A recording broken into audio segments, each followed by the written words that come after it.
La Rueda del Misterio. Dirigido por Miguel Ángel Pertierra. Música original de José Luis López Durán. Comienza La Rueda del Misterio.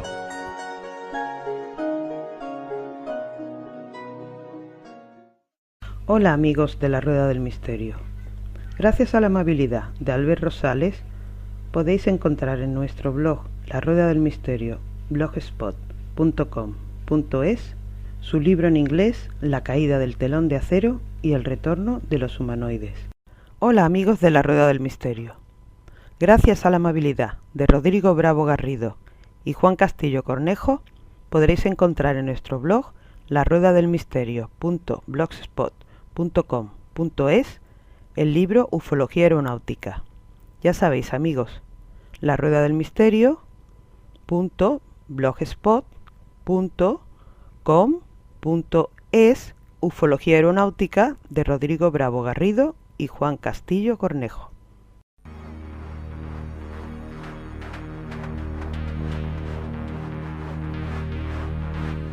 Hola amigos de La Rueda del Misterio. La Rueda del Misterio tiene ya nuevo blogspot, laruedadelmisterio.blogspot.com. Repito, laruedadelmisterio.blogspot.com, donde podréis encontrar todas las noticias, donde fotografías, investigaciones y muchas otras cosas más que, bueno, en los programas no podemos emitir. Os repito, laruedadelmisterio.blogspot.com. También amigos, para todos aquellos, la página principal www.laruedadelmisterio.es. Un saludo amigos.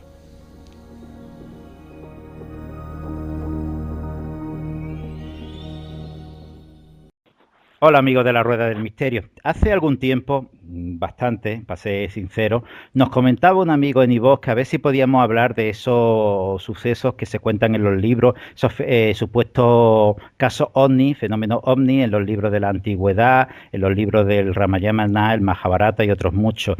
Hemos estado hablando, indagando y por supuesto hemos querido contar con, yo creo que el especialista en este tipo de temas que sabe más y que tiene más investigaciones realizadas. Como sabéis, estamos hablando por supuesto de Chris Obeck, como sabéis, investigador de fenómenos forteanos y también de esos temas y esos tipos como es Magonia Chain. Chris, bienvenido y muchas gracias por atendernos. Hola. Bueno, pues vamos a empezar, como os digo, esos famosos casos de tema de la antigüedad, a ver si los casos ovnis que se contaban, perdón, esos fenómenos que se contaban en la antigüedad en estos libros realmente ocurrieron o realmente fueron una interpretación de otro tipo de fenómenos o incluso una interpretación de fenómenos que nosotros queremos acoplarlo con nuestros conocimientos actuales al fenómeno ovni. Bueno, para contar también, aparte de Chris Ove, contamos con nuestro compañero Luis Santos desde Finlandia. Luis, bienvenido. Hola, ¿qué tal? Un saludo a todos los tertulianos. Pues vamos a contar también, aparte de Luis, vamos a contar también con Antonio Tomás, como sabéis, es también uno de los coordinadores y directores de foro del Legado del Misterio. Antonio, bienvenido. Muchas gracias Jesús, bien hallados todos y bueno, aquí estamos al pie del cañón. Bueno, pues por orden de Sky, a continuación contamos con nuestro compañero Dan Bermejo, que hace unos días que no contábamos con él y la verdad que me alegro muchísimo en esta tertulia de poder contar con él. Dan, bienvenido. Yo también, Jesús, un placer poder compartir esta tertulia con todos vosotros. Pues evidentemente yo creo que sí va a ser una tertulia muy interesante y en el último lugar, simplemente por orden de Sky, está Miguel Ángel Pertierra. Miguel, bienvenido.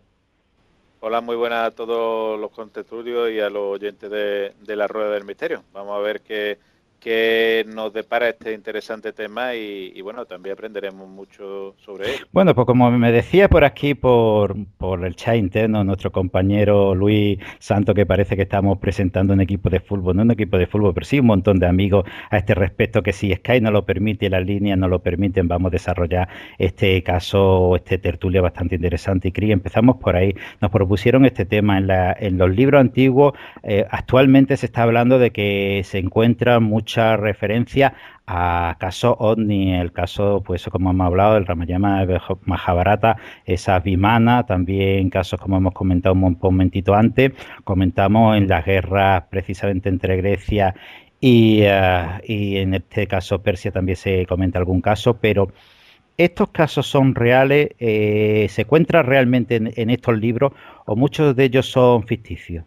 Pues la mayoría de los casos que se han ido documentando en estas últimas décadas son ficticias, en cierto sentido, porque muchas veces los libros no existen, los documentos no existen, y llevo muchísimos años buscando las referencias exactas de ciertos casos impresionantes que se han publicado desde los años 50, y lo que veo generalmente es que se han publicado muchas exageraciones y mucha información. Por ejemplo, si se menciona el avistamiento de un platillo volante al estilo del famoso platillo de Adamski, pero en un texto del siglo XV, por ejemplo, pues seguro, cuando consigues ese mismo texto del siglo XV, pues o no lo menciona, o solo habla de un cometa, o posiblemente de algún fenómeno, una luz o algo así, pero casi nunca vas a encontrar lo que se supone que es ese texto. Y esto es un problema bastante grande que, cuando me puse a hacer el libro este de Wonders in the Sky con Jacques Vallée, hace unos años, tuvimos algo así como 2.000, por lo menos 2.000, sin exagerar, 2.000 casos en catálogos y en listas y en internet y por todas partes, 2.000 casos de antes de 1879, y tuvimos que ir mirándolos todos buscando las referencias originales y tuvimos que descartar por lo menos un 75% de esos casos simplemente porque no existieron o eran... Luego sí, se encuentran casos curiosos en la antigüedad y sí, los he mencionado aquí en este programa, en otros episodios, ¿no? En otros capítulos. Entonces, sí, algo sí hay, pero se ha exagerado muchísimo, especialmente cuando hablamos de textos religiosos y fuentes místicas de hace 1000 años o más. Pues vamos a tratar precisamente eso. El caso, empezamos yo creo que con uno de los que más se ha hablado, se ha abordado, son los famosos Vimana, estos libros que siempre se hace referencia, estamos hablando del Ramayana y el Mahabharata, estos dos libros. Se habla incluso que podían ser naves, objetos que pudiesen circular por el espacio, incluso grandes ciudades, se hablaban de ciudades, incluso se habla del mercurio como fuente de algún tipo de suministro para estas naves y del cuarzo. Todos estos relatos que se habla del Ramayana, el Mahabharata, en todos estos tipos de documentales, de libros, ¿tienen algún fundamento, Chris, o volvemos a lo mismo? ¿O son ni siquiera existen o son interpretaciones? El gran problema es que generalmente la gente no conoce estos libros, la Ramayana, el Ramayana y el Mahabharata, esos libros tan antiguos de la India, y por no conocerlo, realmente que son recopilaciones de avistamientos que contienen avistamientos extraños como si fuese un diario o algo así, como las crónicas medievales europeas. Pero no es así, porque realmente sí habla de máquinas voladoras, pero siempre las pone en contexto, en historias, en relatos sobre reyes y princesas y dioses y máquinas voladoras pues empujadas por animales. Entonces, lo más importante primero es establecer que estos antiguos libros no son colecciones de avisos, sino que son leyendas y mitos bastante completos, como si fuesen las leyendas del rey Arturo. Entonces, para hablar de uno, por ejemplo, el Ramayana, que es del siglo III a.C., es un texto épico escrito por Valmiki y pues formaba parte de unos textos sagrados comunicados no por Dios, sino por hombres, sencillamente. Entonces, es una colección de leyendas, ¿no? Y entonces, el Mahabharata, que es otro texto bastante importante de la India, que es del siglo III antes de Cristo, se habla de unos aparatos voladores que se llaman vimanas. o Vimanas, dependiendo de cómo lo quieras pronunciar. Y entonces estas eran máquinas voladoras de la mitología hindú que a veces las usaban los dioses y a veces se empleaban en guerras, pero solo en leyendas, ¿eh? Es bastante importante apuntar eso. Y si miramos la palabra Vimana, pues vemos que podía significar varias cosas, desde templo hasta palacios. Y muchas veces en las leyendas pues se hablaba de palacios volantes, templos voladores y otros artefactos así como carruajes. La palabra en sí, la palabra Vimana, pues es bastante conocido hoy en día y se sigue empleando. Significa medición o medir, y curiosamente en algunos idiomas actuales de la India, la palabra Viman o Vimsna se refiere a aviones. Así que la relación entre el vehículo mítico y la tecnología moderna se ha formalizado bastante. Y es importante también apuntar que en la mitología india hubo un desarrollo desde los carros voladores que usaban los dioses en el Rig Veda, que era el libro más antiguo escrito, conocido en la India, hasta palacios aéreos en épicas sánscritas. Pero no se puede encontrar realmente pues, evidencia de platillos volantes en estas descripciones del sol, igual que en Egipto, por ejemplo, la idea de que el sol se montaba en una especie de carro o carruaje y pasaba por el cielo, o Indra, por ejemplo, u otros dioses que se movían en carruajes con ruedas empujados por animales a través del cielo, normalmente caballos, pero a veces cabras también. Es que no tiene mucho que ver con los avistamientos ovni de hoy en día. Luego, si miramos al Ramayana, pues el rey tiene un Vimana llamado Puspaka, que decían que se parecía al sol o una nube brillante en el cielo, que podía volar hacia cualquier lado, podía subir hasta el cielo y más allá. Y este sería el uso de la palabra Vimana más antiguo que se conoce para describir un aparato volador.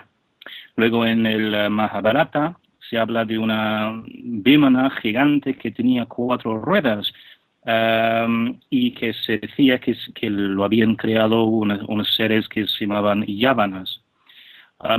Luego, por ejemplo, mucho más tarde, en el siglo XI, un texto que se llamaba Samara Angana Sutradhara menciona también máquinas voladoras. Y en este caso, pues, von Daniken basó parte de su argumento en su primer libro, Recuerdos del Futuro, en el año 1968, diciendo que en este texto antiguo indio, pues, se hablaba de aeronaves que escupían fuego y tal, pero realmente se menciona muy poco en este texto, solo en 5 líneas o algo así, y solo habla de máquinas con forma de pájaro, pero siempre dentro de una cosmovisión mitológica donde tendría bastante sentido.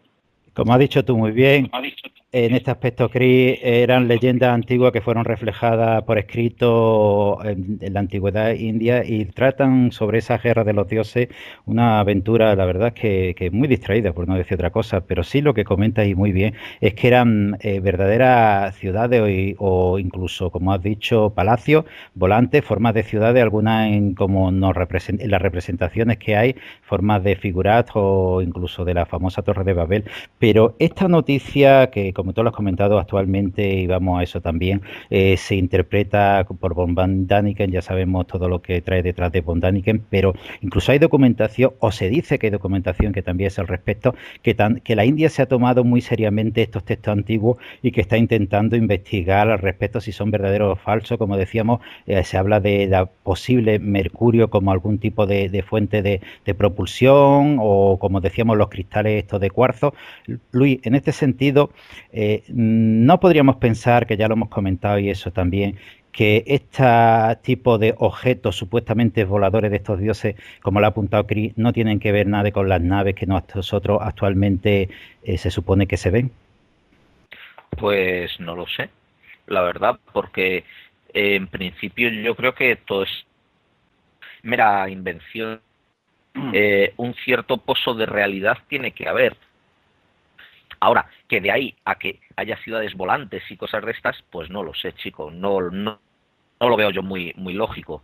Y que haya, por ejemplo, vamos a ver, ¿a quién puñetas se le ocurre decir que estas piedras y esta maravillosa estructura con unas piedras enormes es una base espacial de aterrizaje?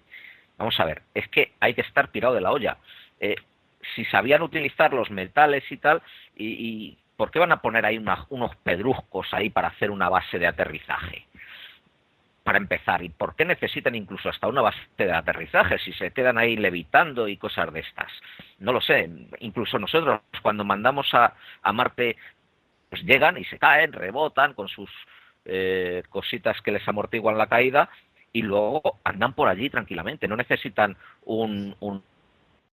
Bueno, la técnica nos ha jugado una mala pasada, se ha cortado un momentito, Luis, nos estabas comentando los de este posible espaciopuerto, como lo queramos llamar, esta línea de Nazca, que bueno, yo creo que no tiene nada que ver. No me refería a las líneas de Nazca, a construcciones que hay en África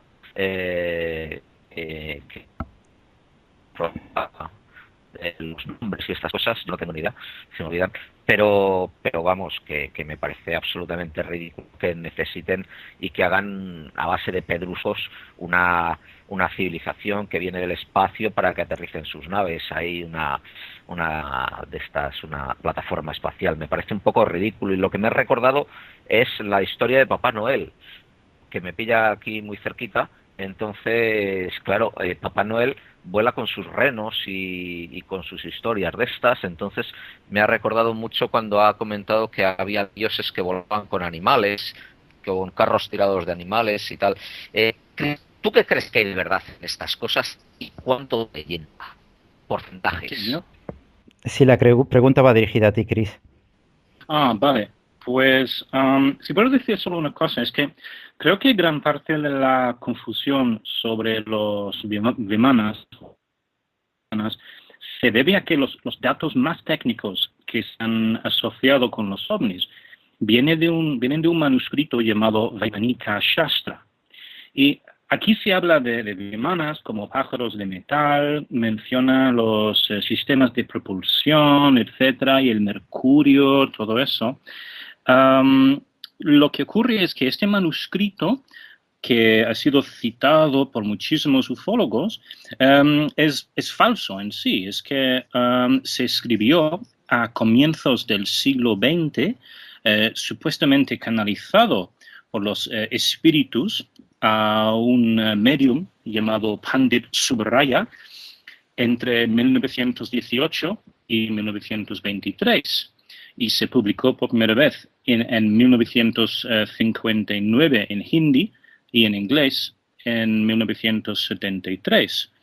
Y este libro, que es bastante grande, con 8 capítulos, no es nada antiguo, pero ha sido citado tantísimas veces por ufólogos como fuente de información técnica acerca de estas supuestas aeronaves indias, que ya cuando palabra vimana en parte de la confusión sobre los vimana se debe a que los datos más técnicos que se han asociado con los ovnis vienen de un manuscrito llamado Vaimanika Shastra. Aquí se habla de vimanas como pájaros de metal, se habla de sus sistemas de propulsión, el mercurio que utilizaban los motores, pero lo que ocurre es que este manuscrito es falso, aunque lo han citado muchísimos ufólogos a lo largo de estas décadas. Y el problema es que este libro no es antiguo, fue canalizado por los espíritus a un medium llamado Pandit Subraya entre el año 1918 y 1923. Luego se publicó por primera vez en los años 50 en la India y luego en inglés en 1973. Es un libro bastante grande, tiene 8 capítulos, pero no es antiguo. Y entonces toda la información, todos los diagramas que vemos en Internet, donde se ven los Vimana, vienen de este manuscrito. Y por eso creo que, hombre, si me preguntas si yo creo en la posibilidad de que los Vimana sean ovnis o que haya algo de sustancia en estas leyendas, yo tendría que decir que no, pero solo porque no tenemos ninguna fuente fiable que nos describe bien los componentes usados en la construcción de estos objetos, pero sí sabemos que los usaron humanos normales en la Tierra. Y es que luego también estos diagramas y estas descripciones que vienen del manuscrito canalizado fueron analizados por ingenieros en los años 70 que concluyeron que eran invenciones de personas que no conocían muy bien la ingeniería ni cómo construir un avión ni nada. Es decir, que son, no sé, que no son prueba de nada. Antonio, estamos viendo que bueno, todo lo que nos están comentando, como siempre, tenemos que recurrir a las fuentes de Chris. Nos han vendido ese mercurio, pues esas piedras de cuarzo y toda esta materia, y al final simplemente era una cuestión de una persona que supuestamente había canalizado a un ser o algo, pero en el siglo XX, es decir, que de antiguo no tiene nada.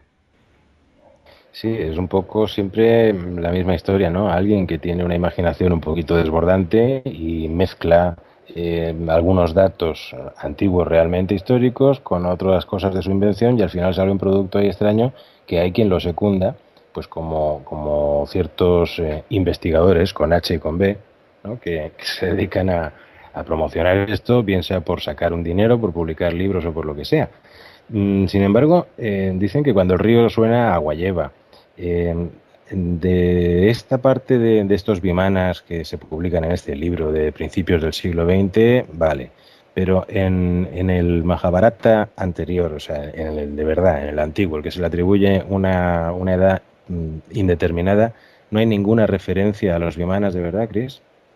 Sí, hay referencias, por supuesto. Lo único es que tienen su contexto, están en un entorno perfectamente aceptable, como la espada del rey Arturo. Es que no son tan misteriosos en ese sentido, simplemente son carros que volaban, igual que en la Biblia o igual que en cualquier otro texto antiguo. Cuando hablamos del dios Ra, del dios solar de Egipto, que pasa por el cielo en un carro y puedes ir a un museo y ves allí una imagen del carro y tal, pues normalmente no se te ocurre que quizás estaba viendo un platillo volante. Y realmente estos libros son textos fascinantes. Estos libros indios son fascinantes, los tengo aquí mismo, pero no creo que puedan demostrar nada. Además es que tendrías que, si aceptas la existencia de los Vimana, tendrías que también pensar, vale, pero son empujados por animales de verdad. ¿Y en qué contexto existieron estos seres que se supone que son los antepasados de los indios actuales?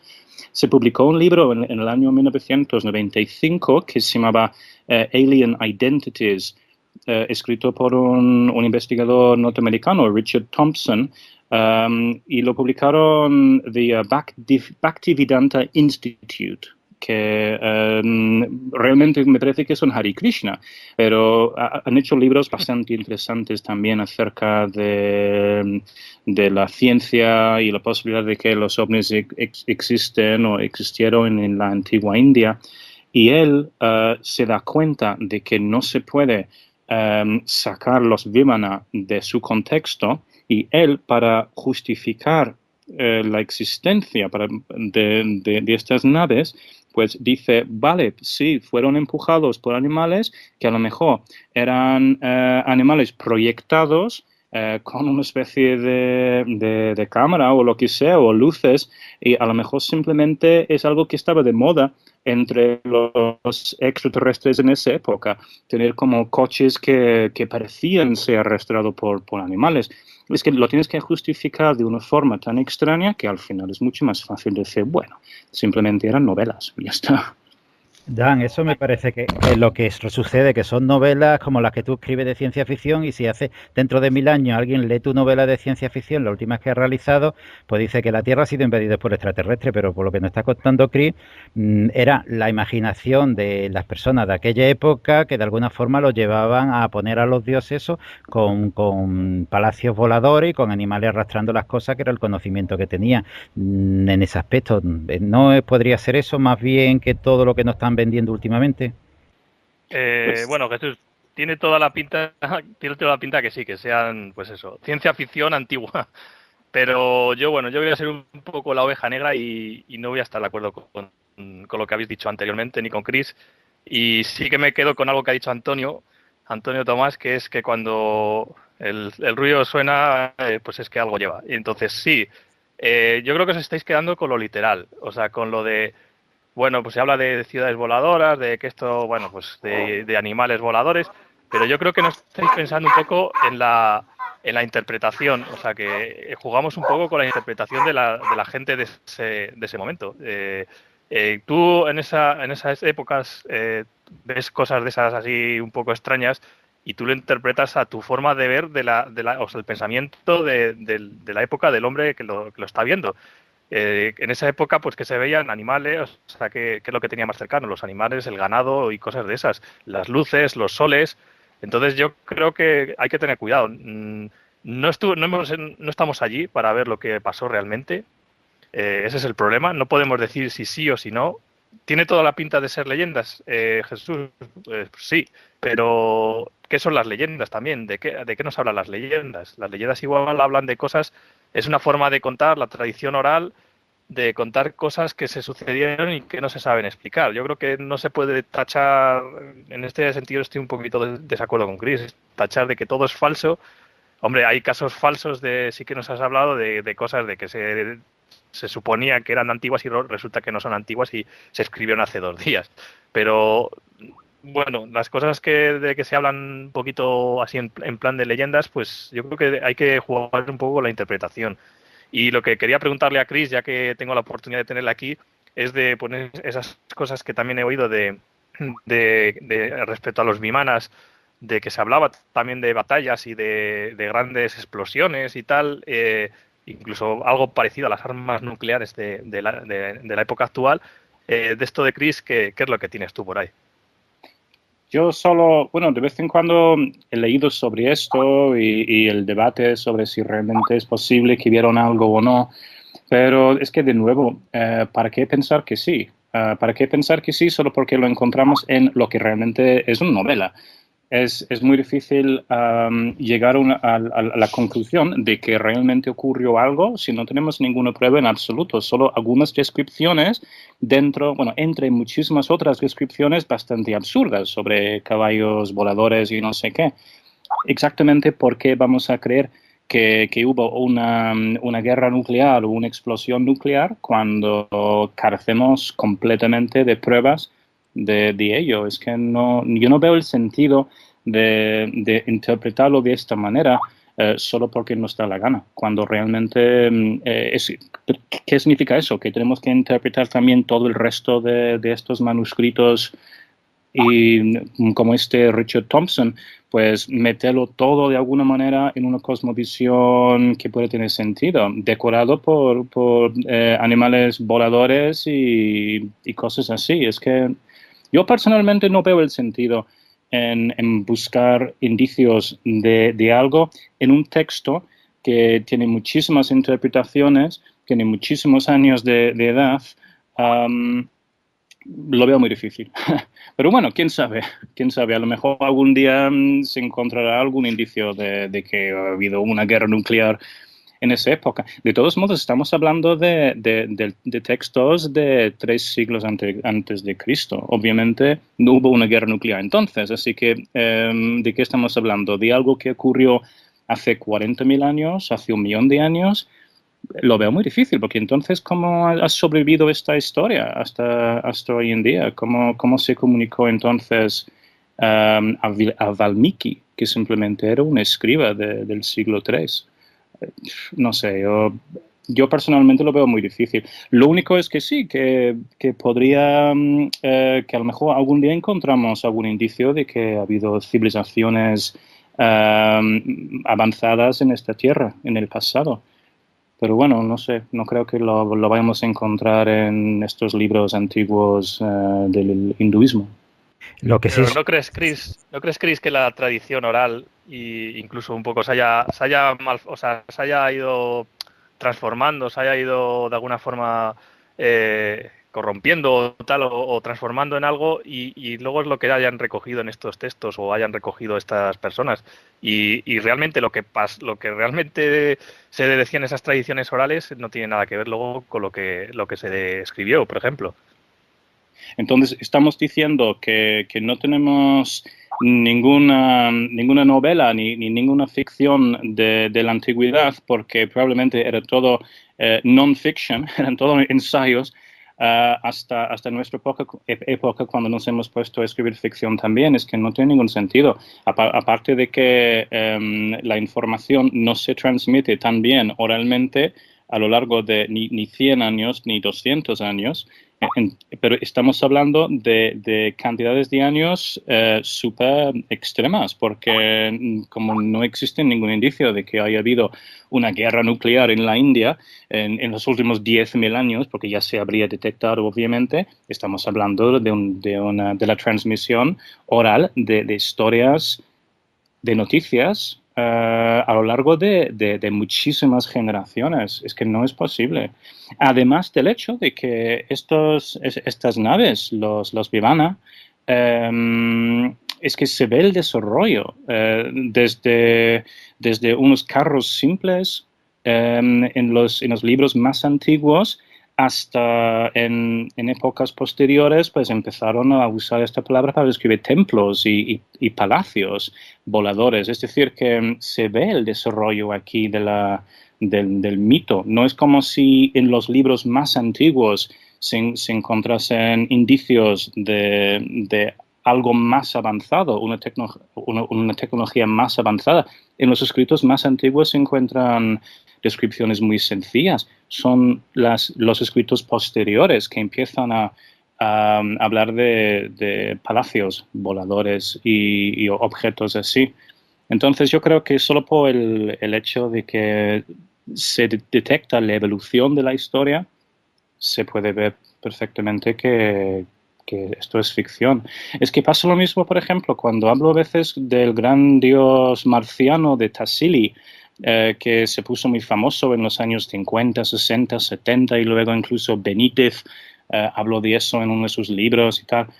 Pues es que parece bastante impresionante cuando ves una foto del gran dios de Tassili, pero luego coges libros de verdad acerca del desarrollo de esta figura y ves que llevaron como 500 años antes de pintar esta figura, pues pintando personajes con cabezas redondas, pero niños, mujeres y hombres, con un estilo bastante parecido y se ve ese desarrollo artístico. Por lo tanto, cuando empiezas a mirarlo de forma, no sé, desde el punto de vista de un historiador en lugar desde el punto de vista de un ufólogo, creo que está más claro cómo han evolucionado las cosas. Es que hay que tener también en cuenta que si miramos el contexto de estos escritos y de lo que nos cuenta, independientemente que por supuesto son leyendas y no se sabe si puede tener una base real o no, lo que hay que ver es que en todo el contexto, la ropa, las comidas, todo sube un patrón de la época. Es como la novela del Barón de Munchausen. Tú imagínate cuando esa novela se coge. Es una novela, lo sabemos todos. Se habla que se ha ido a la luna, se habla que no sé cuánto, pero claro, van a la luna con el traje del siglo XVI-XVII y van allí sin nada que los proteja para respirar. concepto más o menos igual. Los textos de que estamos hablando, el Ramayana, el Mahabharata, todo lo demás, lo que cuentan son lo que vivían en esa época con los trajes, la ropa, todo, y lo único que alguien con una imaginación a lo mejor un poquito desbordante, pues puso un palacio que decía, bueno, los dioses tienen que venir del cielo, pues tienen que venir en algo, pues pongo el palacio que tienen que venir en algo. De ahí a lo que nosotros conocemos hoy como el fenómeno ovni va mucho. Y lo que sí es que, como ha apuntado también Chris, a lo mejor queremos interpretar ese objeto que no tiene nada que ver con lo ovni actual y lo queremos meter con un calzador en lo que es el fenómeno ovni actual. Y ese es el problema a lo mejor de muchos libros, que a ver si un poquito más adelante tratamos otro. Ese es mi punto de vista. No sé cuál será el tuyo, Antonio. Pues yo creo que, vamos, yo iba a comentar algo parecido a lo que has dicho tú, ¿no? Yo creo que se trata más de una especie de, como si fuera una pareidolia literaria, ¿no? Queremos interpretar una cosa porque es lo que tenemos en la cabeza ahora mismo, estamos pensando en ovnis, en extraterrestres que vienen y tal, y a lo mejor los escritos no tienen nada que ver con ovnis ni nada por el estilo, pero nuestra imaginación nos hace que pensemos que están hablando de ovnis, ¿no? Cuando en realidad puede que no sea así. Es algo parecido, pues no sé, a las historias de Zacarías Sitchin con lo de los sumerios, ¿no? Las tablillas sumerias famosas, que él decía que era una civilización que había venido de Nubiru, los Anunnakis estos, y bueno, pues lo decía él nada más, tuvo su serie de seguidores, pero bueno, yo creo que no habrá mucha gente que admita que eran unos extraterrestres que vinieron a esclavizarlos para trabajar en las minas de oro y demás, ¿no? Creo, vamos. Pero pienso que puede ser por ahí la cosa. Yo creo que explicaría por qué hay tantas tiendas ahora mismo en Madrid donde pone compro oro. Mi teoría es que los Anunnaki están aquí y están comprando oro todos los medios, ¿sabes?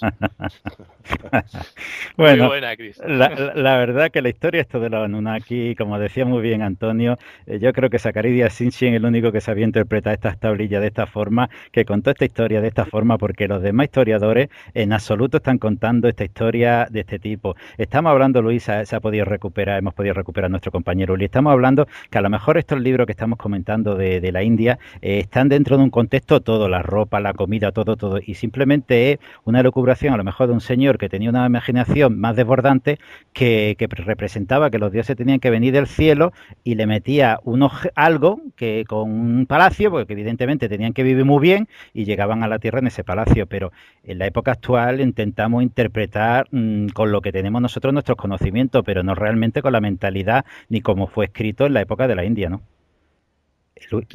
Luis. Bueno, parece que Luis ha entrado, pero no sé si nos escuchará. Bueno, pero yo creo que en este sentido, en este aspecto que estamos hablando de los Ramayana, el Mahabharata y todos estos libros, estamos hablando precisamente... Es que un sí. momentillo, venga. Que no había apretado bien la clavija venga. del micrófono y había tirado de ella.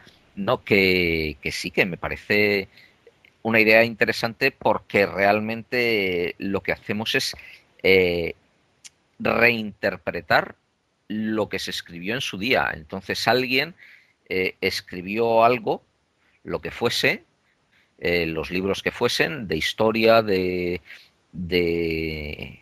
pues eso, de mitos, de leyendas, de lo que fuese. Y entonces cogen y bueno, en esa época tenían un contexto, un decir, ¿no? Y se interpretaban quizás de una forma más adecuada, pero hoy en día, desde la época en que vivimos, creo que se les puede dar una interpretación bastante errónea y bueno, pues no tiene mucho sentido. Por ejemplo, las historias de Cristo y todas estas, pues estaban escritas hace muchísimo tiempo con la idea y la mentalidad de aquel tiempo, queriendo expresar de una forma determinada ciertos actos. Lo mismo con los vimanas.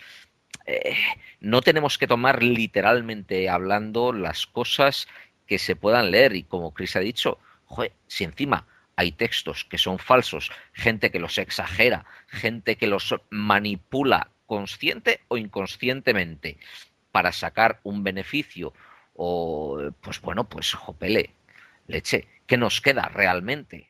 Es que yo creo que vamos ahí, que es que no son libros históricos y lo estamos dando como libros históricos. Es como si como decía, dentro de 500 años, 1000 años, dicen, señor, en el siglo 50 había un señor en Estados Unidos que con en unos calzoncillos podía volar y una capa roja y una S.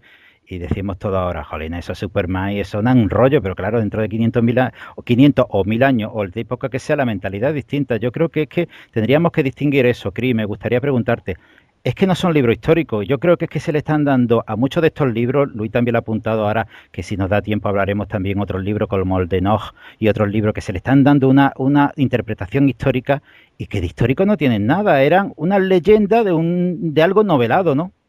Claro, yo creo que es así. Además, es que exactamente porque queremos explicarlo con algo que no entendemos en absoluto, que es el tema de los ovnis. Es que no tiene ningún sentido en absoluto. Por lo menos ellos tuvieron sus explicaciones. Podían decir que esta nave pertenece a este dios, o este dios viene de esta estrella, o no sé qué. Tenía bastante sentido en su propio contexto, en su propio entorno. Pero es que nosotros estamos intentando reinterpretar libros antiguos con teorías que en general tampoco tienen ni pies ni cabeza, porque exactamente ¿qué queremos decir nosotros? Que son ovnis que tampoco sabemos lo que son. Es que no tiene ningún sentido en absoluto. Es que ni siquiera se puede definir lo que es un ovni hoy en día. Así que ¿qué derecho tenemos nosotros de intentar explicar y definir lo que estaban describiendo hace 2000 años y más? Pero lo que sí es cierto es que hay casos ovni de los que se habla hoy en día bastante, que sí tiene raíces históricas o alguna explicación histórica, incluso más interesante que leer, que posiblemente eran de otros planetas. Por ejemplo, el ovni de Ezequiel. Cosas así que tienen una explicación histórica bastante conocida y bastante interesante, que muestra que en este caso sí, el río suena y algo hubo. Entonces, es que depende del caso. Cuando hablamos de estas antiguas obras indias, yo no creo que sean más que pues, bonitos mitos y ciencia ficción. Pero luego depende del caso, si estamos hablando de un tema u otro, o profetas que desaparecen de repente, o místicos que tienen encuentros con Dios. Es que depende. Pues bueno, trataremos después lo de Zacarías Sitchin, que le apunta Antonio, y ahora dejamos ya lo de las Vimanes y esto, que yo creo que ya más o menos tenemos la idea, por lo menos nosotros más o menos un poquito clara. Y tú has hablado precisamente de Ezequiel y estos libros que sí se supone que son históricos, por lo menos nos dice que son históricos, e incluso se supone que hay un estudio de una persona que trabajó para la NASA que hizo una representación de lo que se relataba, y se dice que era un tipo de nave. Lo que pasa que, bueno, yo he visto las representaciones y la verdad es que una nave con hélice me parece bastante chocante que pueda llegar desde otro planeta, pero bueno, ahí está. En este sentido, Cris, ¿sí podemos tomar este caso como algo real o tendríamos que tomarlo también como algo de ficción? Bueno, si puedo decir primero algo sobre Joseph Blumrich, que escribió un libro en los años 70 acerca de Ezequiel y su supuesto avistamiento ovni. Es que yo también he estado buscando algún indicio de que realmente trabajó con la NASA y todo eso, y es que no lo encuentro. Lo único que he visto hasta ahora es un telegrama enviado desde la NASA en el año 1976 a alguien que preguntó directamente: ¿este Joseph Blumrich es uno de vuestro equipo? ¿Realmente trabaja con vosotros? Y en este telegrama que tengo aquí ahora mismo, a ver lo que pone, es que pone básicamente nuestras investigaciones han mostrado que no existe ninguna conexión entre NASA y el Dr. Joseph Blumrich, y no existe ninguna afiliación oficial de ninguno de estos señores, porque también preguntaron acerca de otro. Es decir, que es posible que Joseph Blumrich estuvo trabajando con la NASA y hizo algo con ellos. Sin embargo, no se puede hablar de este hombre como un científico de la NASA. Y eso se ha exagerado muchísimo. Y bueno, ya ha muerto y es muy difícil encontrar datos acerca de este personaje. Bueno, de todos modos, en el caso de Ezequiel, hay algo más que decir, algo más de sustancia.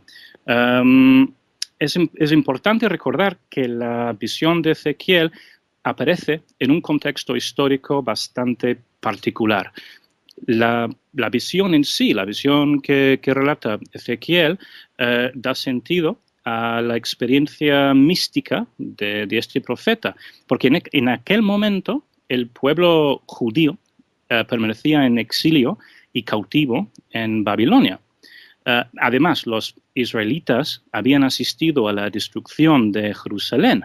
Y estos hechos, el cautiverio y la destrucción, supusieron una crisis de conciencia para el pueblo judío. Y hasta ese momento, Yahvé, Dios, tenía fijada su residencia y su único trono en el templo de la ciudad. Pero una vez quemado este santuario, se preguntaron, ¿dónde habrá ido esta divinidad? ¿Dónde está su trono ahora? Ya que no tenía caso oficialmente. Y entonces, en ese contexto, tuvo Ezequiel su visión. Con la aparición del carro triunfal de Yahvé en majestad, así visto por Ezequiel, se estaría demostrando que la divinidad ni había perdido su trono, a pesar de la derrota, ni había dejado de lado a su pueblo. Y el carro en este sentido, es la materialización más palpable de cómo Yahvé puede desplazar su trono de poder a los cielos si hiciera falta para seguir dominando, asistiendo y amparando a los israelitas, estén donde estén, tanto en la tierra prometida de Israel como fuera de ella en Babilonia. Entonces, la visión de Ezequiel, que se ha interpretado como un ovni con ruedas, una especie de carruaje de fuego y tal, pues fue un recurso retórico empleado por el profeta para ilustrar mejor esa movilidad del trono de Dios, ahí donde fuera necesario, para consolar la tristeza y infundir nuevos ánimos a los judíos prisioneros en Babilonia. Esta es la interpretación más normal de la visión de Ezequiel, que es perfectamente demostrable con hechos, y hasta que publicó ese libro Blumrich en los años 70, es la interpretación que siempre se había tenido y no ha cambiado nada de nada. Es que es el problema, las interpretaciones que son más recientes de lo que pensábamos. Un pequeño inciso y aunque no tenga que ver mucho con el tema. Tú has dicho este señor que no se sabe si trabajaba para la NASA o no. Quiero hacer también un inciso porque lo he visto en algunos programas que se habla del ser de Atacama que se ha estudiado por la Universidad de Stanford. Quiero decir que, según los datos que tenemos nosotros, ese señor ha trabajado o trabaja para la Universidad de Stanford, pero no la Universidad de Stanford ha hecho esos exámenes. Ha sido un señor independiente que trabaja ahí y lo ha hecho como un estudio independiente. Aclarado esto, que ya digo que lo he visto en otros sitios, ya lo hemos comentado y quiero reiterarlo, que no ha sido la Universidad de Stanford, ni como el BIFU fue una universidad de Inglaterra, sino que fueron unos señores que habían trabajado para esa universidad los que estaban investigando el tema, que muchas veces se dice la universidad de investiga, la NASA investiga. No, señores, unos señores que a lo mejor trabajaron un poco de tiempo o a lo mejor están trabajando independientemente, están haciendo este análisis, que es muy diferente. Luis, lo que ha comentado Cris en este aspecto, volvemos a lo mismo, ¿no? Interpretaciones, no interpretaciones, supuestos libros históricos que ya veremos que a lo mejor Salomón también decía que tenía una nave que iba a ver la reina de Saba y también se pone en cuarentena incluso la posible existencia de Salomón. A lo mejor estos libros que nos venden como históricos, y tú lo apuntabas el otro día, escritos en el siglo II, en el siglo III, muchos de ellos posteriores, no son tan históricos, ¿no?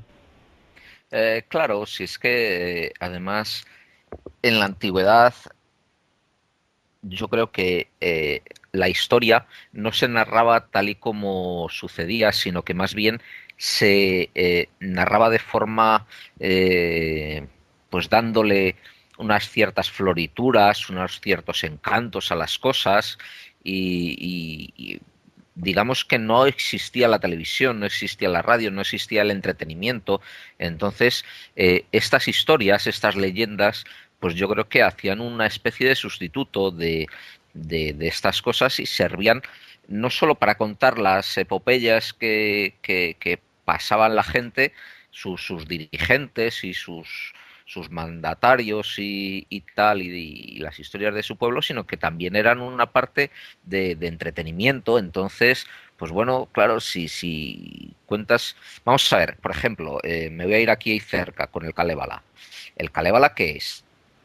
La gente no se lo puede tomar al pie de la letra. El Kalevala es un señor que cantó y había cantantes que cantaban cosas muchísimo mejores y más jugosas que lo que cantaba este individuo. Y uno llegó allí, lo escribió y se forró y se hizo de oro porque escribió el Kalevala.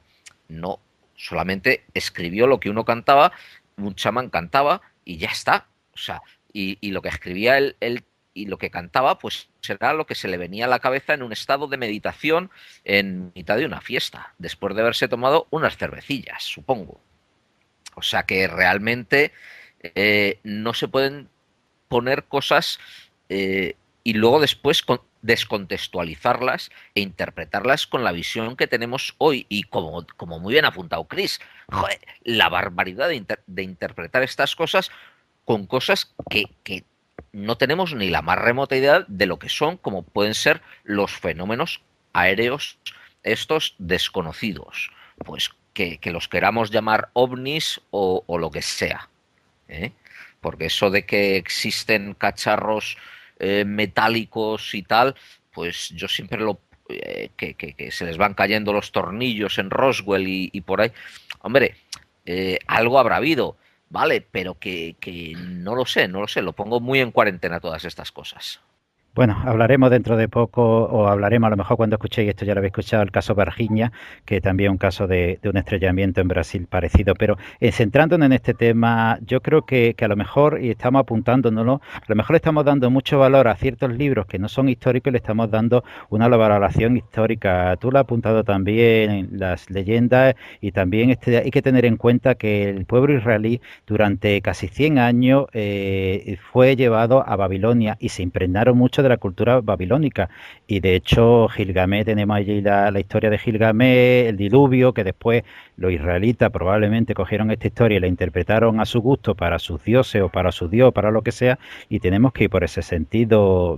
Chris, en esta época había más comunicación de un pueblo a otro y también había mucho interés por prevalecer el dios de la época, y muchos de estos escritos a lo mejor eran para decir mi dios es mejor que el tuyo y me va a defender, ¿no? Claro, es que es fundamental tener presente el contexto histórico en el que se produce la visión. Es un contexto histórico en el que insiste la propia Biblia, en este caso. La derrota judía por Babilonia, la destrucción del templo por una potencia extranjera y el exilio de los judíos. Las guerras entre pueblos en la antigüedad eran también guerras entre dioses. Por lo tanto, daba la impresión de que el dios judío le había derrotado un dios babilónico. Dado que los judíos no podían aceptar que su dios todopoderoso había sido derrotado, interpretaron aquella dramática situación como que Yahvé les había castigado. Y entonces, cuando Ezequiel pues, produjo esta visión de Dios en un trono, sentado en un trono que se podía mover por el cielo, por un montón de ruedas que se movían en cualquier dirección, en cualquier sentido, la gente decía, ostras, pues entonces no ha sido derrotado por el Dios extranjero. Este Dios pues sigue vivo y mira, no necesita un templo, tiene un trono que se mueve por todas partes. Y entonces fue muy importante que esta visión tuvo muchísimo impacto por esa razón. Y es que la manifestación de Yahvé en su gloria y su trono es una anomalía bíblica, pero tiene sentido dentro de la anomalía social y política que estaba viviendo en aquel momento el pueblo judío.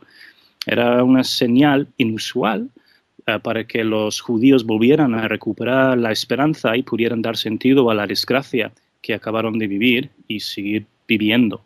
Y yo creo que es muy importante por esa razón tenerlo claro. Y es que las visiones en los siglos antes de Cristo tuvieron una función bastante distinta a la que entendemos nosotros. Es que no las podemos entender como avistamientos como tal. Y es que vamos a ver, es que en la teología judía del siglo I antes de Cristo no se ve lo mismo que en los siglos 5 a 6 antes de Cristo, que es cuando se supone que fue escrita la visión de Ezequiel.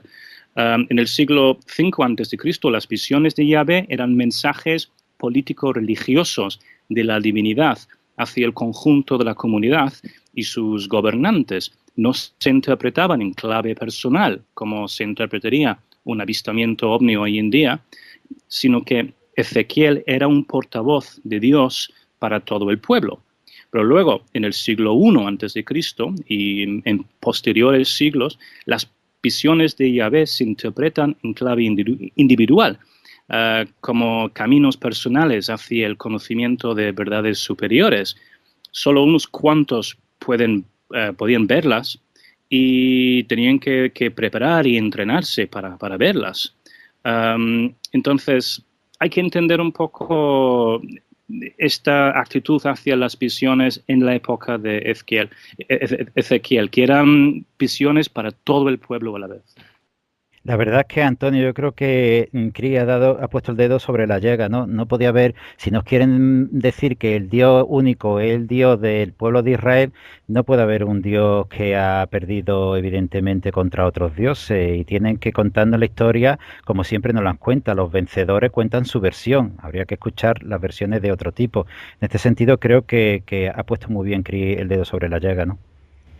Claro, es que admitir que, bueno, sería negar la mayor, ¿no? Que tu Dios no es el único cuando se estaba apostando por una religión monoteísta, ¿no? Yahvé era el Dios supremo y demás. Yo creo que la expresión de que es la visión de Ezequiel, pues queda muy bien, porque efectivamente es una visión. Ha dicho Cris que no lo podía ver cualquiera, había que prepararse. Entonces, no digo que no lo vieran, pero quizá sí que lo vieron, sí que tuvieron una alucinación y vieron algo, pues como cuando uno se toma un honguito de estos, ¿no? Que ve lucecitas de colores y sonidos estridentes y tal. Puede ser, no digo que no, pero que viera físicamente ese carro con sus ruedas que ya ve encima, pues claro, va a ser que no. Yo creo que la base está en eso, en que una cosa es interpretar cómo explicaría una persona de aquellos tiempos, cómo la describiría a una máquina de las que tenemos hoy en día. Pues sería casi imposible, sería una hazaña para él. Y de la misma forma, o de una forma análoga, a nosotros nos costaría mucho describir qué es lo que ocurría en aquellos tiempos realmente, o cómo lo vivían ellos, puesto que hay miles de años de diferencia entre ellos y nosotros. Creo que la cosa pasa por ahí. Creo que aparte de eso hay que tener en cuenta la iconografía empleada en las visiones de esa época, y en el caso de Ezequiel, por ejemplo, que se ven seres humanos con 4 rostros, plataformas con ruedas, animales con pezuñas y criaturas aladas y todo eso. Es que todos estos son elementos que fueron recopilados para acentuar la imagen del rey Yahvé, y el hecho de que no había sido derrotado y que aún gobernaba.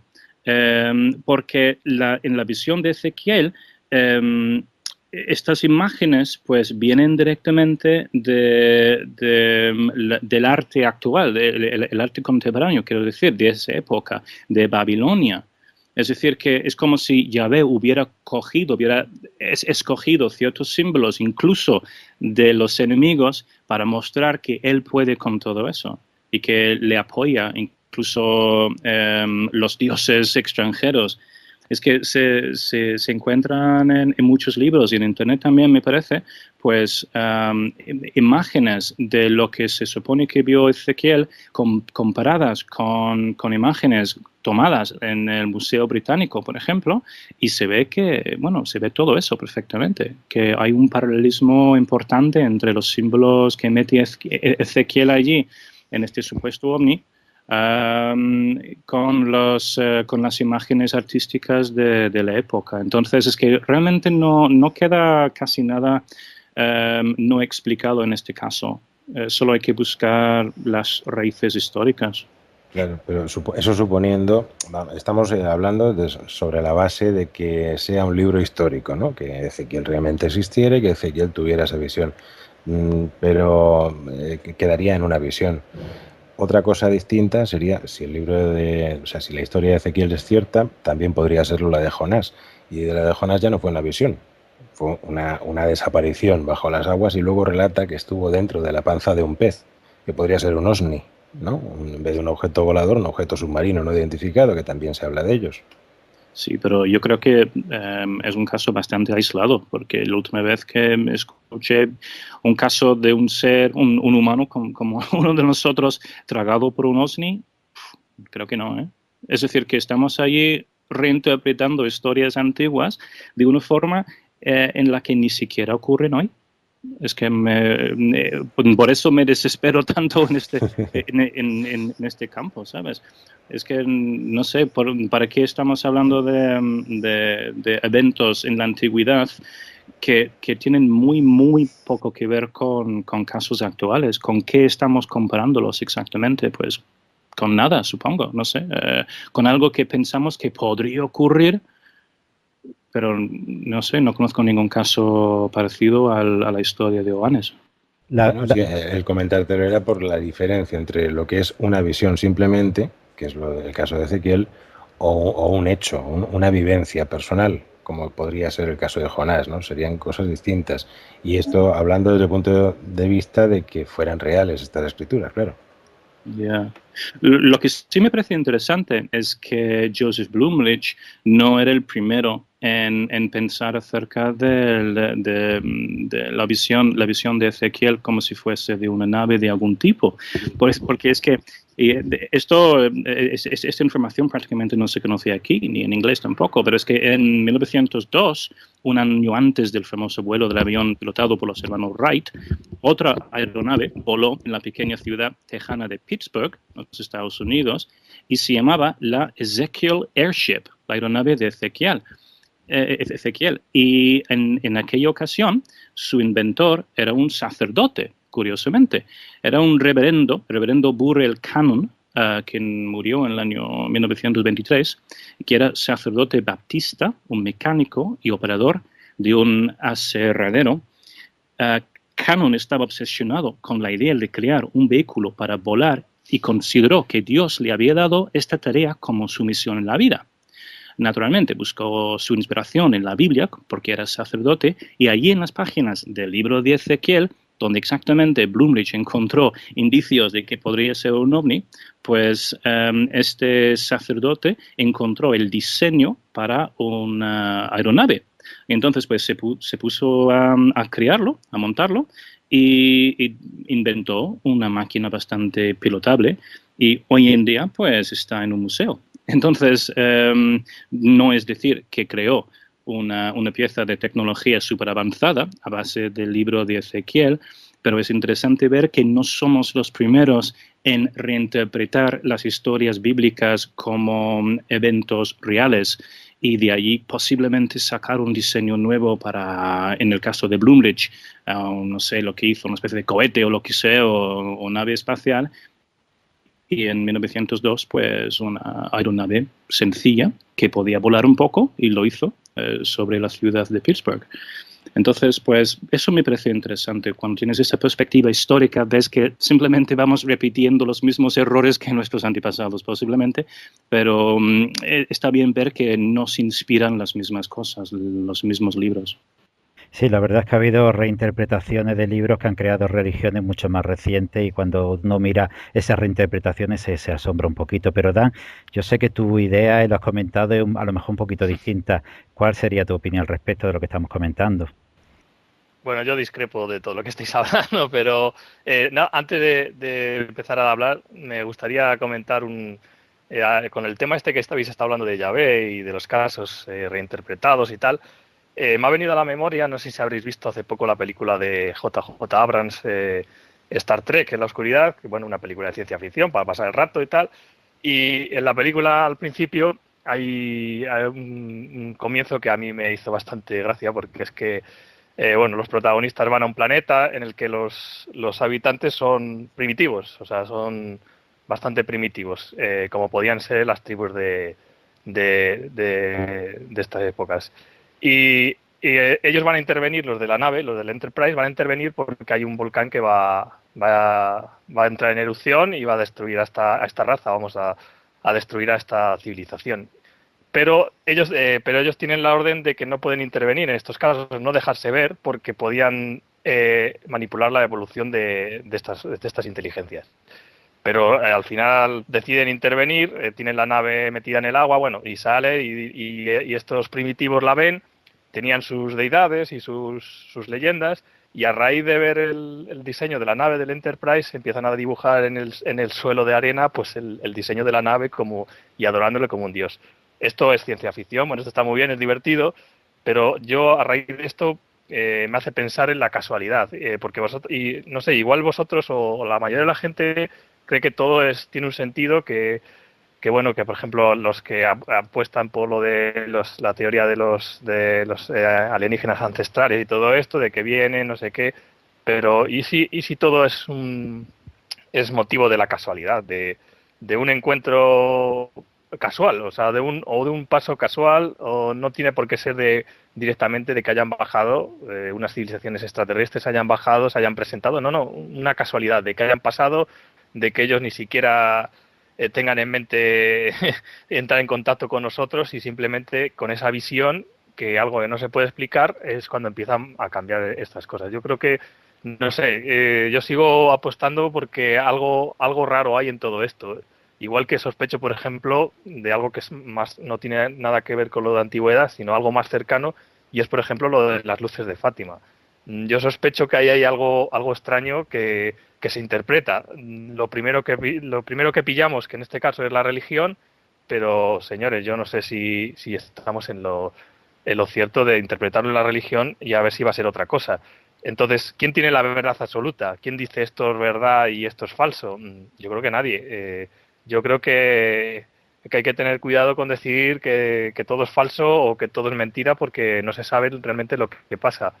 Y bueno, yo preguntarle a Chris, porque en una ocasión le he oído hablar, que decirnos que los casos antiguos de ovnis para él son los mejores, ¿no, Chris? Sí.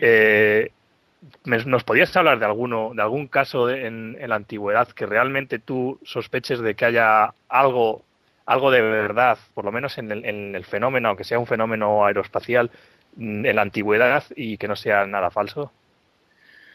Que no sea nada falso en absoluto, pues no sé, hay muchísimos casos, hay muchísimas historias.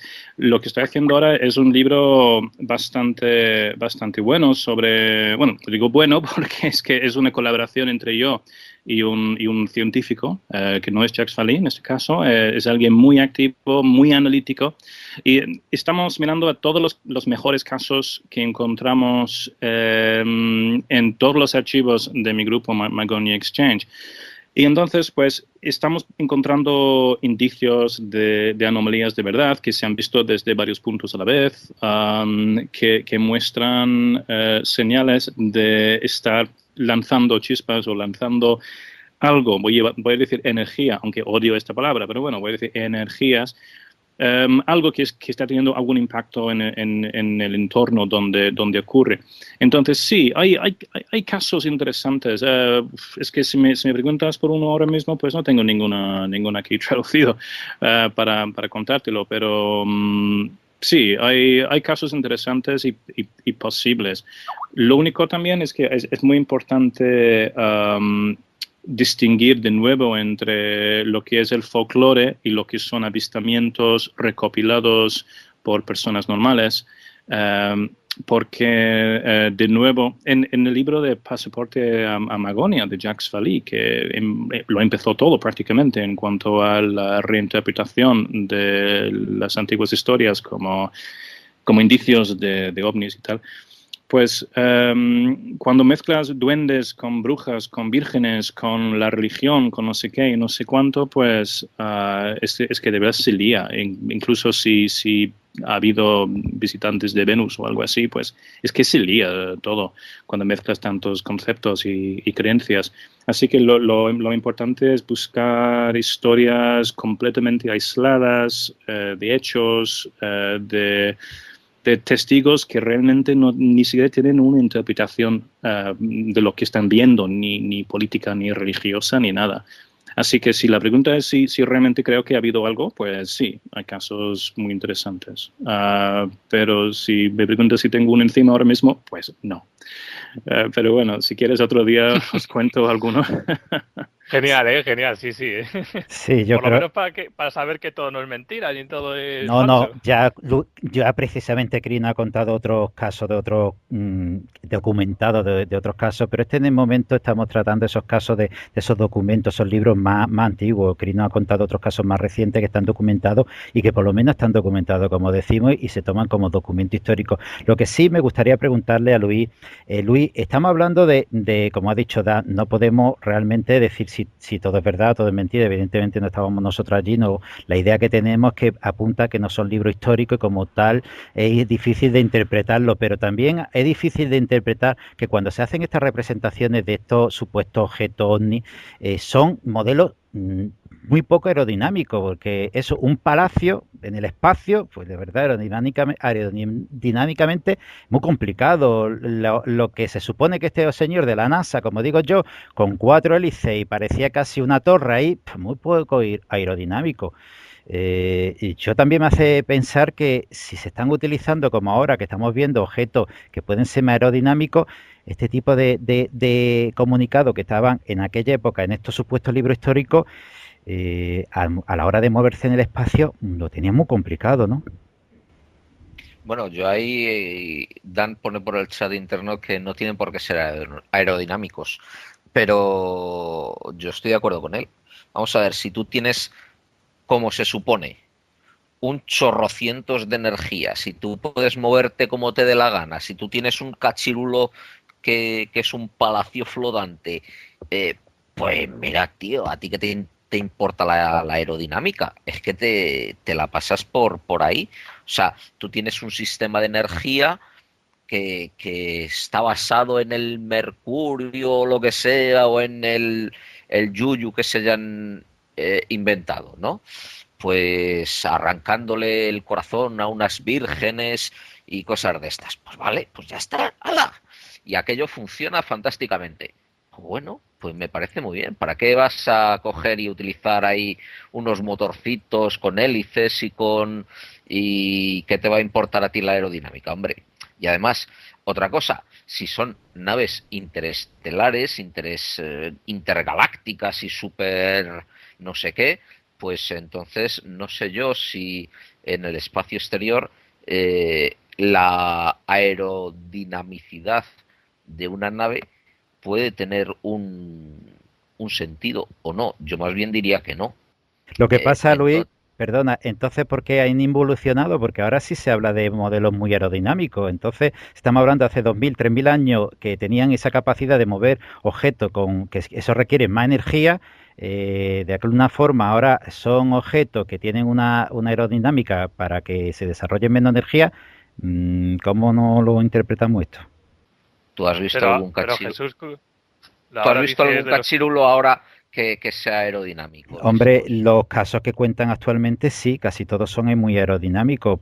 Forma de Ah, disco, forma de puro, todo este tipo, forma de bola, son mucho más aerodinámicos que no un edificio con toda la estructura que tiene y todo lo que representa antiaerodinámico. y eso no te viene a decir que el fenómeno de las visiones de los ovnis y tal no depende más de las personas, de la época en que se ve, Ahí del está. contexto y de todas estas cosas que no realmente son La in- cosas así tangibles ¿Cuántas y veces le cosas hemos que se... hablado? ¿Cuántas veces le hemos hablado Bueno, de la pues interpretación del testigo en este claro, aspecto? pues, Eso es lo pues que ahí vamos está apuntando, que a lo diciendo, mejor era o la interpretación del testigo de estos libros ¿no? antiguos, la Y invención ya, de estos testigos, la invención que no le daba para yo, más. yo Mira, estoy mira la contigo, guerra, por ejemplo, Luis. Luis, Dan ha dicho lo de la película. Mira la Guerra de las Galaxias, que las películas nuevas, que son más antiguas, son más aerodinámicas las naves que el halcón milenario, ¿no? Entonces también, Claro, o aprovechando sea, también que lo es que otro.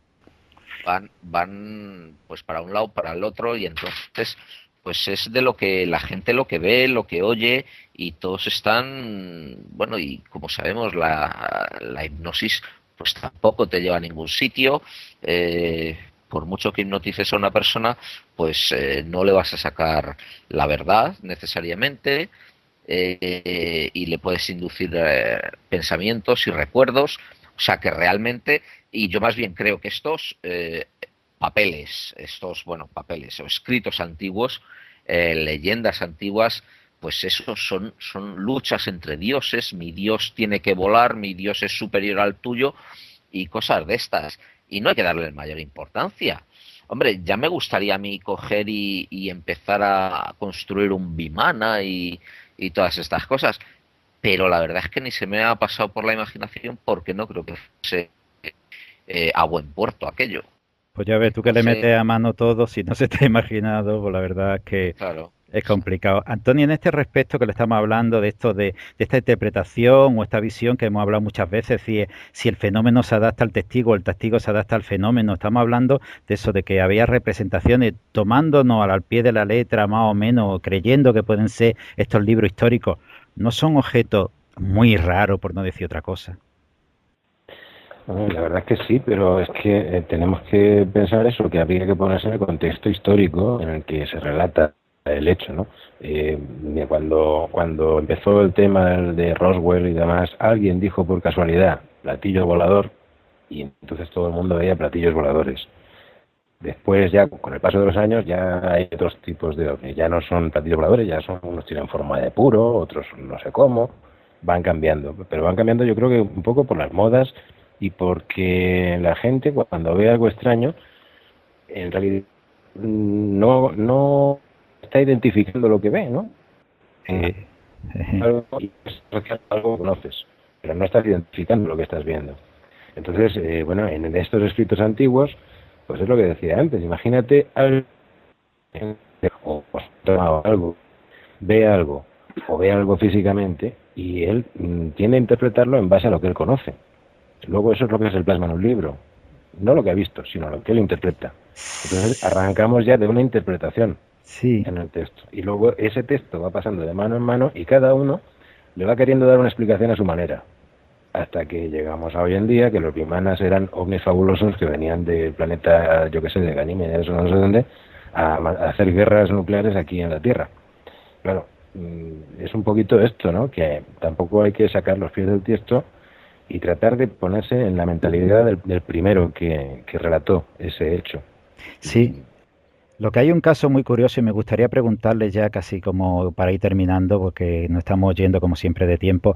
Chris, hay un caso que se cuenta como real que en una pelea, en una lucha o en una guerra, en uno de los combates que tuvo el ejército de Alejandro Magno contra los persas, se habla de que el ejército se paralizó porque vieron una especie de dos escudos griegos unidos. Esta es la forma que diríamos de lo que es un objeto volador de nuestra época, muy parecido, es una reinterpretación.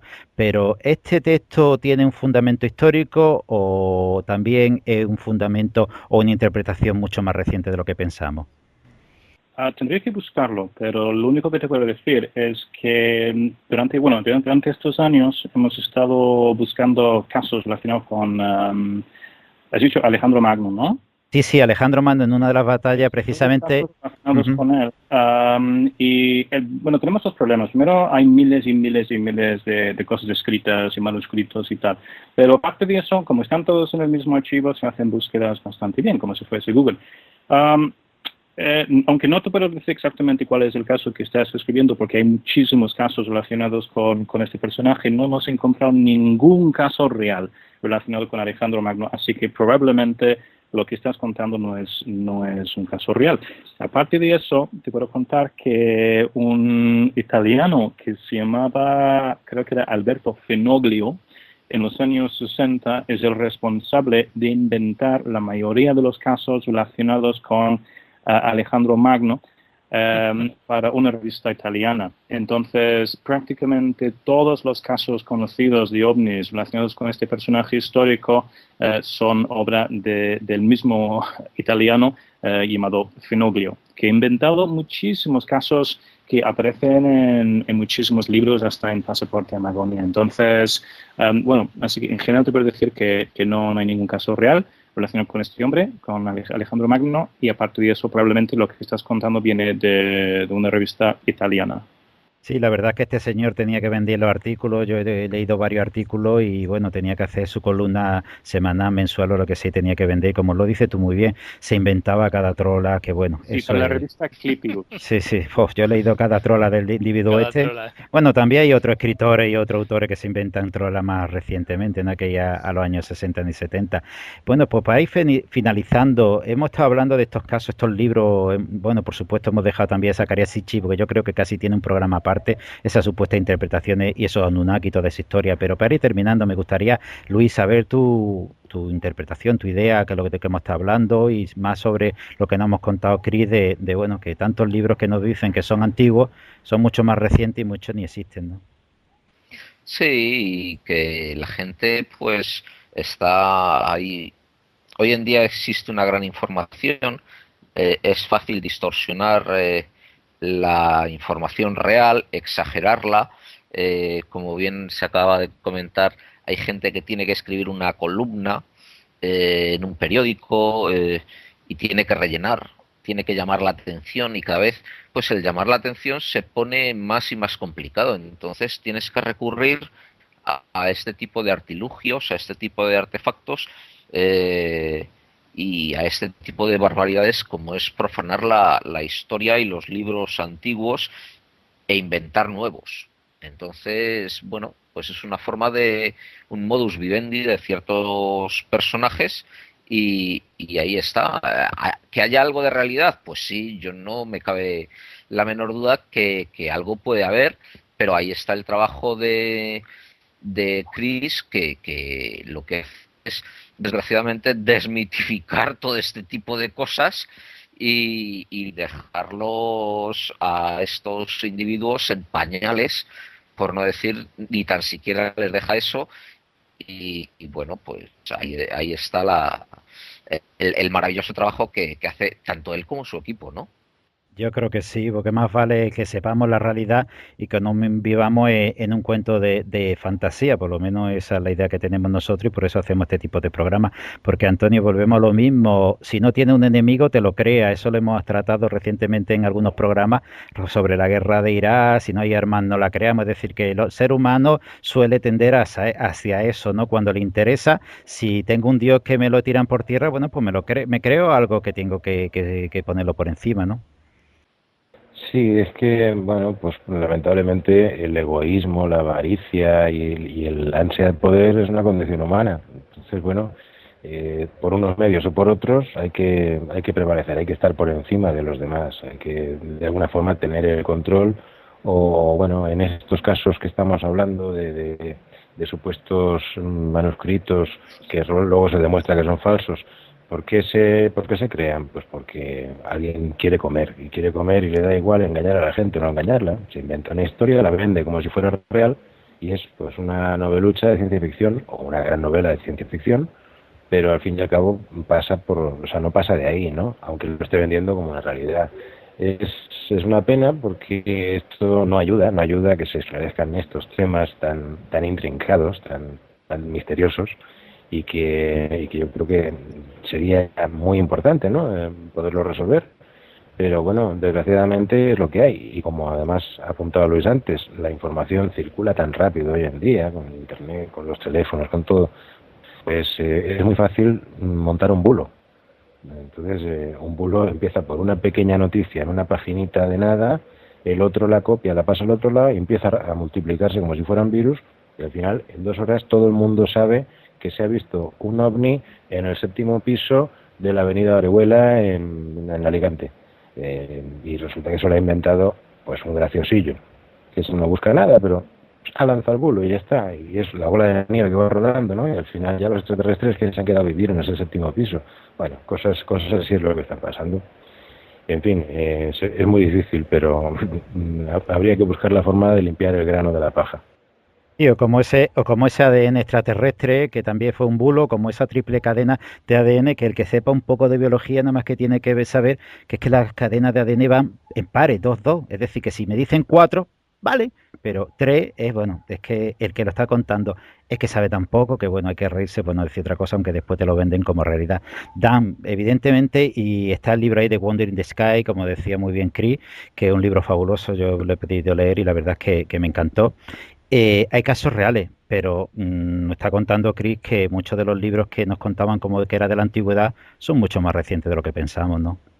Si puedo decir solo una cosa. Perdona, es que puedes decir lo que quieras. He encontrado ahora mismo el caso que estabas describiendo sobre los 2 ovnis de Alejandro Magno. Sí.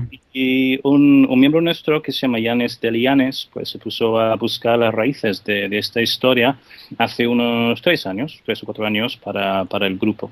Y entonces, pues lo que hizo Yanis fue descubrir que la primera referencia es de un libro publicado por Frank Edwards en el año 1959, donde habla de dos platillos y tal. Y luego lo repite Fenoglio en el año 1966. Uy, te hemos pedido un momentito. Todo viene al parecer. Bueno, a ver si podemos comentar con Chris, bueno, pero nos está apuntando que ya este famoso caso de los escudos, que la verdad los escudos son muy parecidos al caso unido al caso de Valdera, a ver si podemos recuperar otra vez a Chris, nos lo puede comentar. Pues el caso de Alejandro Magno, acabo de ver que sí, lo hemos discutido, lo hemos debatido en el grupo, y resulta que un colaborador, Yanis Delianes, un griego que vive en Francia y un buen amigo, estuvo investigando este tema hace un tiempo y descubrió que efectivamente es una historia bastante nueva, creado primero por Frank Edwards en un libro publicado en 1959 y luego copiado por Alberto Fenoglio en la publicación ufológica Clipius en el ejemplar número 9 de 1966. Y entonces aquí estos 2 autores que parece que lo han inventado completamente, y Fenoglio después, añadiendo más datos aún, pues hablan de 2 ovnis que aparecieron ante los soldados de Alejandro Magno y tal. Pero mi amigo Yanis Delianes ha descubierto que esto viene simplemente de una confusión intencional, no lo sé, pero de una confusión, porque en un libro antiguo, Historia Alexandri Magni, escrito por un historiador clásico, Quintus Curtius Rufus, habla de cómo los enemigos calentaban escudos de bronce en una chimenea y luego tiraban estos escudos a los soldados, al enemigo. Es decir, que parece que la historia de los ovnis viene de Alejandro Magno, viene de esta idea, de que se calentaban escudos y se tiraban. Bueno, pues una historia bastante sorprendente, y Dan, me gustaría escuchar, si podemos, tus reflexiones. Bueno, pues yo me llevo un regusto un poquillo amargo sobre el tema ovni, porque bueno, pues estoy oyendo que todo lo que más o menos es un poquito mito, está mitificado en tema de los ufólogos y tal, pues Chris nos lo echa un poquito por tierra. Y bueno, también en este aspecto tenemos que fiarnos también de lo que dice Chris y su grupo, claro. Yo creo que también lo que me gustaría decir es que la gente tiene también que investigar por su cuenta y no creerse nada. Bueno, si te haces miembro del grupo, recibes una copia de cada manuscrito original, es decir, un scan del manuscrito original del siglo que sea. Es decir, que la diferencia entre otros grupos y el nuestro es que repartimos a todos los miembros una copia de todo el papeleo, todos los scans y libros antiguos y lo que sea que trae el caso. Entonces, claro que a lo mejor es todo desinformación, pero bueno, no creo. Creo que somos bastante en sentido, ¿no? Pero no, esto está bien. Esto está bien, lo de mandar, eso está bien, porque por lo menos hay algo físico, ¿no? Es todo en el aire, como Internet y lo que estamos acostumbrados a ver y todas estas cosas. Hombre, pero bueno. De creerse en alguien, la verdad que yo me inclino por Cris, no lo que había apuntado lo de internet y otros autores que, bueno, este italiano ya sabemos del pie que cojeaba. Y bueno, tú has dicho lo de apuntarse, Cris. ¿Cómo se pueden apuntar las personas que estén interesadas a Mahogany Exchange? Bueno, tenemos una página web, pero que, bueno, es parte de Yahoo Groups. Lo más fácil es buscarme a mí en Facebook. Chris Obeck. Mi apellido es A-U-B de Barcelona, E de elefante, C de Cáceres, K de kilo. Y existen solo dos Chris Obecks en el mundo. Uno es un chico joven alemán que toca la guitarra y yo. Y entonces, pues será bastante fácil encontrarme. Si alguien quiere apuntarse al grupo y participar en nuestras investigaciones. Pues la verdad es que yo creo que es muy interesante. Bueno, yo creo que un tema muy interesante, también muy aclarador, como decía Da, sabor agridulce, pero yo creo que en este sentido más merece la pena tener sabor agridulce que no quedarse con las dudas que seguíamos teniendo. Yo quiero darte las gracias, Cris, por supuesto, a Luis, a Antonio, a Da, y nada, espero que podamos continuar con estos programas y hasta otra ocasión.